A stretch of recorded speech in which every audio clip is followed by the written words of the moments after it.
नमस्कार दोस्तों। DSSB के अंतर्गत आप सभी मेल एंड फीमेल कैंडिडेट्स के लिए एक ऐसा भर्ती आया हुआ है जिसमें ना तो किसी भी प्रकार का हाइट वगैरह चेकिंग होगा, ना तो किसी भी प्रकार का फिजिकल टेस्ट होगा, ना ही आपका कंप्यूटर में टाइपिंग टेस्ट होगा। ठीक है, तो सिर्फ और सिर्फ एक सिंगल रिटन एग्जाम के आधार पर चयन होने वाली है। तो इस वैकेंसी का अगर हम क्वालिफिकेशन की बात करें तो सिर्फ अगर आप 10वीं पास है, 10वीं के अलावा और कुछ भी अगर आपके पास सर्टिफिकेट नहीं है, सिर्फ 10वीं का सर्टिफिकेट है और उसमें आप मिनिमम नंबर से पास है, यानी कि 33% से ही आप पास है 10th क्लास, तो आप इस वैकेंसी के लिए एलिजिबल है और इसमें आपके लिए एक सुनहरा भविष्य भी है। ठीक है, और जो फी है हर एग्जाम में जैसे फी होता है और उसके वजह से बच्चे फॉर्म फिल नहीं कर पाते हैं, तो आप सभी के लिए एक सुनहरा मौका है इस भर्ती में कि फी जो है ना वो बहुत ही कम है। तो चलिए इस वैकेंसी का A to Z जानकारी देने वाला हूं एक सिंगल रिटन एग्जाम से जिसका भर्ती होने वाली है उस वैकेंसी का। बस आप सभी से एक मांग है, वीडियो को एक लाइक जरूर कर दीजिएगा। तो ये जो DSSB की तरफ से वैकेंसी आया है ना, इसका ऑनलाइन अप्लाई ऑलरेडी स्टार्ट हो चुकी है और इस भर्ती का अगर फॉर्म अप्लाई का लास्ट डेट हम बात करें तो 8 मार्च 2024 इसका लास्ट डेट है। ठीक है, योग्यता की बात करता हूं तो इस वैकेंसी में अगर हम क्वालिफिकेशन की बात करते हैं तो सिर्फ और सिर्फ अगर आप 10वीं पास है, 10वीं के अलावा और कुछ भी अगर आपके पास सर्टिफिकेट नहीं है, आप इस वैकेंसी के लिए एलिजिबल है दोस्तों। ठीक है, एज क्राइटेरिया, आखिर इसमें age, minimum age, maximum age कितना मांगी गई है, तो एज की बात करूं तो मिनिमम 18 साल मांगी गई है, लेकिन मैक्सिमम एज की अगर हम बात करते हैं तो 27 साल रखी गई है। लेकिन अगर आप SC ST के कैंडिडेट हैं, वो भी देखिए, ये जो वैकेंसी है ना ये दिल्ली राज्य के अंतर्गत है, दिल्ली के अंतर्गत रहेगा, तो दिल्ली में आपका जॉब रहेगा, आपका लोकेशन रहेगा और एग्जाम सेंटर भी दिल्ली होने वाली है।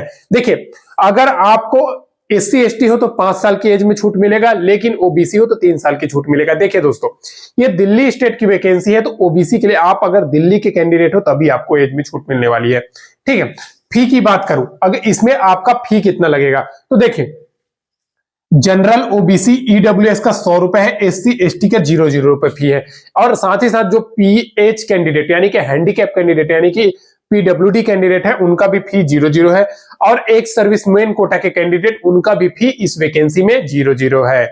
ठीक है, अब बात करता हूं, ये जो वैकेंसी है ना वो ऑल इंडिया के मेल फीमेल कैंडिडेट इस पोस्ट के लिए एलिजिबल है, इसमें फॉर्म फिल कर सकते हैं। और पदों का विवरण, आखिर इसमें कितना पोस्ट आया है, कौन सा कैटेगरी में कितना पोस्ट आया है, यह भी जानना एक इंपॉर्टेंट है।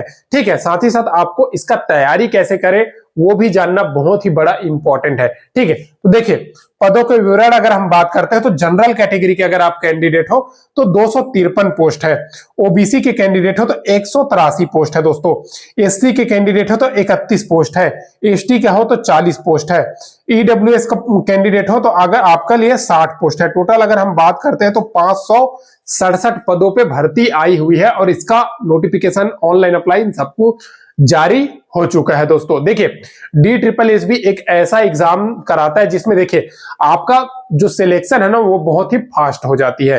अब देखिए, अगर आप इस वैकेंसी में अगर आप तैयारी करते हैं तो आपको कितना मिनिमम परसेंट यानी कि आपके लिए पासिंग मार्क्स कितना है तो ये पहले ही बता देता हूं।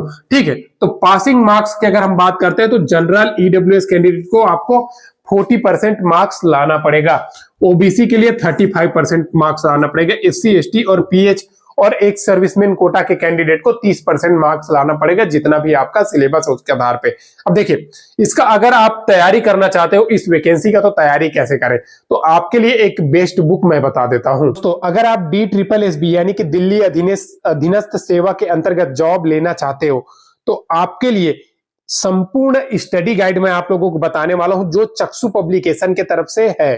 ठीक है, ये जो बुक है ना दोस्तों वो 100% सिलेबस के अकॉर्डिंग है, साथ ही साथ नवीनतम पैटर्न पर आधारित है। देखिए, इसमें अगर आप DSSB का किसी भी वैकेंसी के अगर आप तैयारी कर रहे हैं, उसमें फॉर्म फिल किए हुए हैं तो आपके लिए एक अच्छा मौका है, क्योंकि ये जो बुक है ना आपको संपूर्ण सिलेबस कंप्लीट डिटेल से प्रोवाइड कर देगा दोस्तों, यानी कि आपके तैयारी में आपको एक कदम आगे रखेगा। और ये जो बुक है ना आपको ऑनलाइन भी मिल जाएगा और आपके नजदीकी बुक स्टोर में मिल जाएगा, क्योंकि इस बुक में ना दोस्तों 4500 प्लस बहुविकल्पीय प्रश्न देखने को मिलेगा जो आप लोगों को तैयारी में एक कदम आपको आगे रखेगा। और ये सारा कुछ नवीनतम पैटर्न के आधार पे आधारित है। आप इस बुक को फ्लिपकार्ट, अमेजन या नजदीकी बुक स्टोर में भी जाकर के बाय कर सकते हो और मैं इसका लिंक डिस्क्रिप्शन में दिया हूं, वहां से भी जाकर के आप बुक कर सकते हो। देखिए दोस्तों, अब आपको इसमें सिलेक्शन प्रोसेस के बारे में सबसे पहले इंपॉर्टेंट चीज क्या है आप लोगों के लिए, सिलेक्शन प्रोसेस। तो इस वैकेंसी में सिलेक्शन प्रोसेस आपका रिटन एग्जाम होगा, एक सिंगल रिटन एग्जाम है, उसी के आधार पे आपका चयन हो, उसी के आधार पे। और देखिए सबसे पहली बात, इसमें नॉर्मलाइज होगा।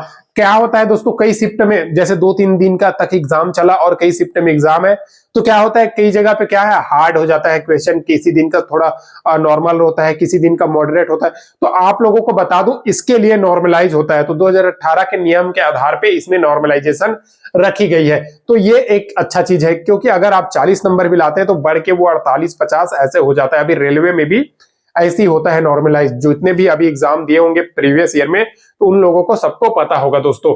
उसके बाद आपका एक हो सकता है डिपार्टमेंटल के आधार पर, जैसे पोस्ट है उसके आधार पर कुछ स्किल टेस्ट हो सकता है, लेकिन ऐसा नहीं होगा, सिर्फ रिटन एग्जाम के आधार पर आपको चयन होने वाला है। डॉक्यूमेंट वेरिफिकेशन होगा और मेडिकल सर्टिफिकेट जमा करना पड़ेगा। जब आप ज्वाइनिंग लेटर आपके घर आएगा उस टाइम पे आपको सब सर्टिफिकेट बनवा करके उसमें मेडिकल सर्टिफिकेट भी सबमिट करना होता है। अब मेडिकल सर्टिफिकेट आप सभी सोचे होंगे जैसे फोर्स वगैरह में मेडिकल होता है, वैसा मेडिकल नहीं होता है। तो आखिर कैसे होता है मेडिकल, तो इसमें आप लोगों को बता दूं मेडिकल के बारे में कि आपको डिस्ट्रिक्ट हॉस्पिटल से साइन सिग्नेचर करा करके सबमिट करना होता है। डॉक्यूमेंट में क्या क्या लगेगा, तो डॉक्यूमेंट में आप 10वीं पास हो, आपके पास आधार कार्ड होना चाहिए, आपके पास अगर कास्ट सर्टिफिकेट है तो कास्ट होना चाहिए, बस इतना ही लगता है दोस्तों, फोटो वगैरह बस, और इसके अलावा और कुछ भी नहीं लगता है, आप सभी को मैं बता दूं, ठीक है। और जैसे कि देखिए इस वैकेंसी में अगर हम सिलेबस की बात करते हैं तो सबसे पहले 200 क्वेश्चन आएगा, 200 नंबर का आएगा, 2 घंटा का आपके पास टाइम रहेगा, ठीक है। और अगर हम सब्जेक्ट की बात करते हैं तो जनरल अवेयरनेस आपका 40 क्वेश्चन रहेगा, 40 नंबर का, रीजनिंग आपका 40 क्वेश्चन रहेगा, 40 नंबर का, मैथ 40 क्वेश्चन 40 नंबर का, हिंदी 40 क्वेश्चन 40 नंबर का, इंग्लिश 40 क्वेश्चन 40 नंबर का, टोटल हो जाता है 200 क्वेश्चन 200 नंबर का, 2 घंटा का आपको टाइम मिलने वाली है। और इस भर्ती में मैंने आप लोगों को पहले ही बता दिया है जो मिनिमम पासिंग नंबर है वो यूआर ईडब्ल्यूएस को 40 नंबर है, ओबीसी को 40% है, ओबीसी को 35% है, एससी एसटी पीएच को 30% है।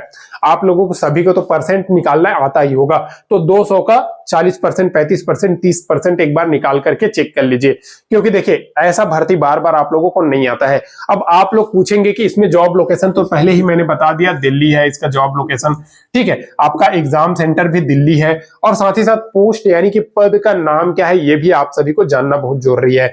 तो देखिए ये जो वैकेंसी है ना DSSB के अंतर्गत दिल्ली में 15 डिपार्टमेंट जैसे कि बाल एवं महिला कल्याण विभाग, ऐसे बहुत सारे विभाग है, उनके अंतर्गत मल्टीटास्किंग स्टाफ यानी कि एमटीएस यानी कि बहुउद्देशीय यानी कि बहुत सारे प्रकार का ऑफिस वर्क हो गया और कुछ भी काम हो गया, ये सब करने वाले कैंडिडेट जो ऑफिस में जो विभाग होता है उसको बोलते हैं एमटीएस कर्मचारी। वो लोगों का पोस्ट में भर्ती आई हुई एक सुनहरा मौका है, क्योंकि एमटीएस में क्या होता है दोस्तों, जैसे अगर एसएससी निकालता है, ठीक है, या कोई अदर डिपार्टमेंट निकालता है तो उसमें 2 एग्जाम होता है, आप सभी को पता होगा। अभी एनडीए पुणे में वैकेंसी आया था लेकिन उसमें भी सिंगल एग्जाम है। अभी इसमें DSSB के अंतर्गत भी एमटीएस की भर्ती आई है, उसमें भी सिंगल एग्जाम है दोस्तों। तो ये ऐसा भर्ती ना एक सुनहरा मौका है, हर कोई को देखना चाहिए। और जो अगर दिल्ली में जाकर के एग्जाम दे सकते हैं उन सभी कैंडिडेट के लिए एक सुनहरा मौका है एमटीएस यानी कि मल्टीटास्किंग स्टाफ का भर्ती। और जो इसका जो लेवल है ना एग्जाम का, वो एसएससी से मतलब इजी रहता है। एसएससी थोड़ा हार्ड लेवल का क्वेश्चन करता है, ये इजी लेवल का क्वेश्चन करता है। तो आप सभी जितने भी कैंडिडेट अगर मुझे देख रहे हैं वो सोच रहे होंगे कि अभी फॉर्म इसमें कैसे फिल करना है, तो इसके फॉर्म का फिल का जो लिंक है वो डिस्क्रिप्शन में डाल दिया हूं, वहां से जाकर के आप डायरेक्टली अपने मोबाइल से फॉर्म फिल कर सकते हैं, वो भी स्टेप बाय स्टेप, बहुत ही इजी है दोस्तों। फिर भी अगर आपको फॉर्म फिल नहीं करने आ रहा है तो आप DSSB MTS online form fill up ऐसा करके यूट्यूब में भी सर्च करोगे तो आपके सामने में A to Z आ जाएगा। नोटिफिकेशन की बात करूं तो नोटिफिकेशन मैंने टेलीग्राम चैनल में ऑलरेडी डाल दिया है, वहां से जाकर के आप कंप्लीट नोटिफिकेशन देख सकते हैं, ठीक है दोस्तों। अब बस आप लोगों से एक ही मांग है, वीडियो को अभी तक लाइक नहीं किया तो लाइक कर दीजिए, चैनल को अभी तक सब्सक्राइब नहीं किया तो सब्सक्राइब कर लीजिए दोस्तों। डेली नई नई भर्तियों की अपडेट इस चैनल के माध्यम से आप सभी को मिलते रहेगी। आज के लिए बस इतना ही, फिर मिलते हैं दोस्तों नेक्स्ट वीडियो में नई गवर्नमेंट जॉब नई सरकारी नौकरी के अपडेट के साथ। तब तक के लिए जय हिंद।